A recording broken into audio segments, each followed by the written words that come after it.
what it did was it kind of put some credibility and legitimacy behind what we were trying to do with a brand that parents already trust from another medium, which is the television. So what we saw out of it was double-digit growth of the Great Stuff brand last year, so growth of around 22%. 1.1 million children moving directly as a result of the activities we did in store across the 360 stores, and more widely through the research, about 2 million. And what we also were tracking was, were children eating more of their 5 a day? And the feedback from the work that we did with the research groups and with parents and with children and the control groups that we're working with was, yes, this was encouraging children to eat more of their 5 a day.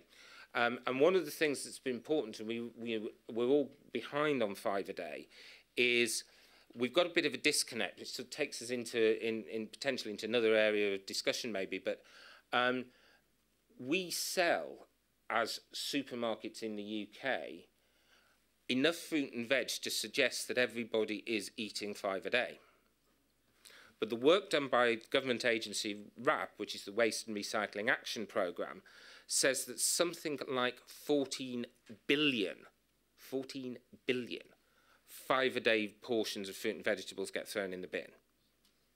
So we've got sales volumes suggesting we're selling enough, and data that we're working with the government in terms of what's ending up in people's bins, saying around 2 portions a day are ending up in the bin.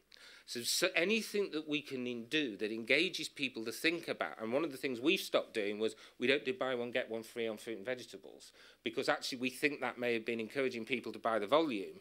It goes off in the fridge, they come home to the supermarket the next week, what was there in the bottom of the fridge goes in the bin and gets replaced with something else, and you're into a cycle. So can we encourage people to use it in more intelligent ways, smoothies, that sort of thing, but also actually get them to buy what they need to buy and want to buy, but encourage them to eat more of it. And we saw an improved health perception for Asda as a brand. You know, we don't have the health perception that we want to have, but we've moved from number 4 to equal number 2 over the last 2 years through what we've been doing against our competitor set of, a direct competitor set of 4. What the customer wanted to see, they wanted to see the link every day. They didn't just want to get the sense that this was something that we were just doing as a spike of promotion in school holidays. They wanted a reassurance that this was 365 days of the year. They wanted to see an offer right across the range, not just in the produce aisles, but in drinks, in prepared meals, because for busy mums that's still important, but also ideas of how can I combine different ingredients to create things at home. We're all very cynical of the giveaways with Happy Meals at fast food restaurants and what have you in terms of the toys, but actually a desirable gift or something to collect is still quite a big driver. It's still part of the, if you like, the carrot for parents to encourage their children to eat healthily. And what they want all the time is just give us new ideas to encourage children to eat more healthily. They get bored with things pretty quickly. You know, one of the things which is important for mums is I want to give variety, but bear in mind that I'm worried about waste. Now, when I grew up, you know, our week had a rhythm to it. You had pretty much the same meals every day. And, you know, so it was the roast on Sunday, it made a reappearance on Tuesday as cold cuts. Monday was one thing, chips on the Thursday, whatever it was. There was a kind of rhythm to it. Mums are not in that space anymore, so they were looking for innovation and new ideas the whole time. And what they wanted to do was make it work for us in store.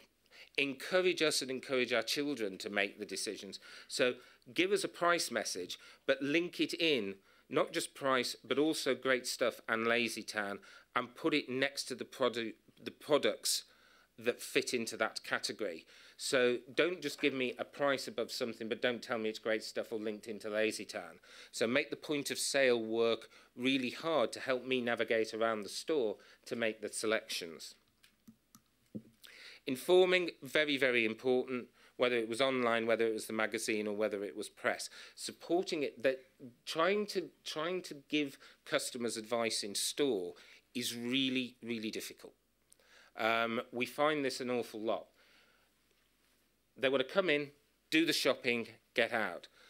trying to give them information, and we have this debate quite often with Department of Health and others about, yeah, I know the logic is the customer's in the store, this is a really good time to do it. Mum's on a mission. She's very blinkered. She doesn't want to be distracted by lots of information that gets in the way of, let me make my selections, let me get out of here as quickly as possible.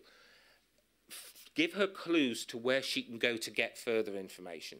So anything on the till receipt is useful. In the Asda magazine, which I say has a readership of some 5 million, is a really good place, and on the website as well. And one of the things we did last year, and we did across a whole range of different areas, but on the bottom of till receipts, on every 6 till receipt, we just printed an email address that was tellasda.co.uk, and just tell us anything about what we sell, the experience or whatever. We're now up at 1 million emails from customers. Now, it's little things like the toilet wasn't very clean to, do you know what, this is a really good product, or have you thought about doing this, or it'd be really great if you moved this over here, because actually, in my mind, that's more logical. Engaging customers and democratising what it is we sell and what they want to buy is so, so important to us, and I'll come back and talk about that. And make it interactive. Events in stores, really, really important. So again, over this summer, we'll have our friend Sporticus doing personal appearances. Sporticus is a bit like Minnie Mouse. You never see the same Mickey Mouse, rather. You never see the same Sporticus twice. But you know, kids relate to him. And influencing is really important. We can get away with sampling in this space in store. So actually, kids, mums, sampling produce and then going and buying it. But the giveaways are really important as well. Whether it's just little fruit giveaways. So over a week last year, we just gave little giveaway bags of fruit pieces to children in store over the summer. It was really successful. And the giveaways that link back to encouraging healthy eating and the link into Lazy Town, not just a toy for the sake of a toy, but something that continues to reinforce the message.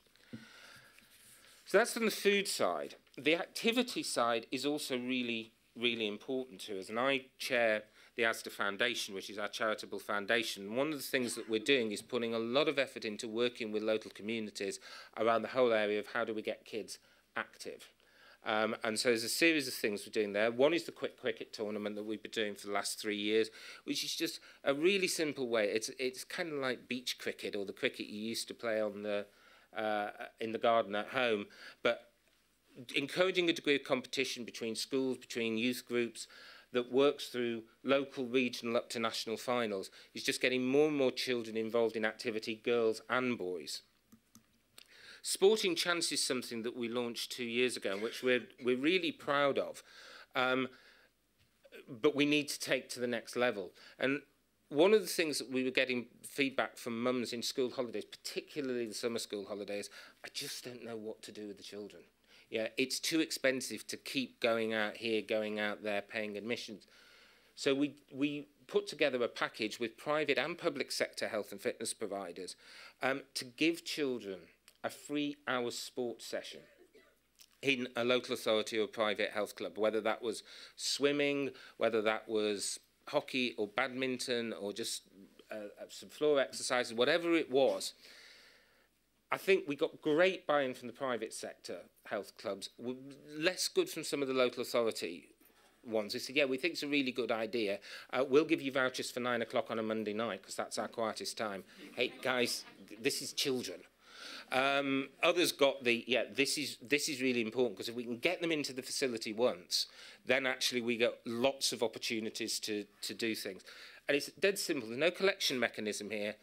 You can download the vouchers online. You can look at where your nearest centre is that'll take the vouchers, or you can collect from the store. No purchase required, no need to collect 10 of them. Really simple redemption mechanism. We need to drive this harder. It's free activities. These are free sessions. And just, you know, if any of you want to help us with that, we just want to see this taken to scale because it's such a good opportunity.